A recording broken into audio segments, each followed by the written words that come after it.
है, ठीक है। आपका ब्लड प्रेशर लगातार बढ़ा भी हुआ है। बच्चे की ग्रोथ और बच्चे के आसपास का जो पानी है वो ड्यूरिंग प्रेगनेंसी जब हाई ब्लड प्रेशर होता है तो कम होता है। इसको हम लोग अपनी भाषा में प्री एक्लेम्प्टिक टॉक्सीमिया कहते हैं। लेकिन जैसे कि आज आप बता रहे हो कि आज आपने दवाई नहीं खाई बीपी की, तो इसको बहुत सीरियसली लेने की बात है, क्योंकि तुम्हारा बीपी अभी नीचे वाला डायस्टोलिक जो है फिर 110 से ऊपर हो गया, ठीक है।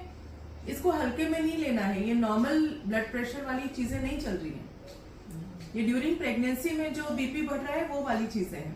अगर आप बीपी की दवा समय पे नहीं खाएंगी तो आपकी जान को भी उतना ही खतरा है। बीपी अधिक होने की वजह से कहीं की भी नस फट सकती है दिमाग की, और ऐसे में झटके की बीमारी शुरू हो जाती है। और इस समय वैसे ही ठंड बहुत ज्यादा है तो बीपी और अधिक बढ़ता है और ज्यादा दिक्कतें बढ़ती हैं।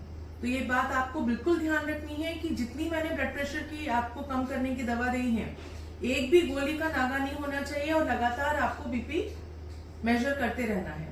और उसके बाद भी अगर आपको लगता है कि आपको सिर में दर्द हो रहा है, घबराहट हो रही है, ऊपर के पेट में दर्द हो रहा है, या बच्चे का मूवमेंट नहीं हो रहा, ठीक, पेट में दर्द हो रहा है, तो आपको तुरंत आना है और एडमिट हो जाना है। अब ये जो आखिरी के 15-20 दिन है, ये आपके बहुत इंपॉर्टेंट है, क्योंकि इन्हीं दिनों में झटके की बीमारी होने का बहुत बड़ा खतरा रहता है हाई बीपी की वजह से। तो जच्चा की जान को भी खतरा होता है, और अंदर जो गर्भस्थ शिशु है उसकी भी जान को बहुत अधिक खतरा होता है। अव्वल तो बच्चा की ग्रोथ नहीं होती, ग्रोथ होती भी है तो अंदर अंदर जब बीपी बहुत अधिक बढ़ता है तो उसको खून का दौरान कम होता है, ठीक है।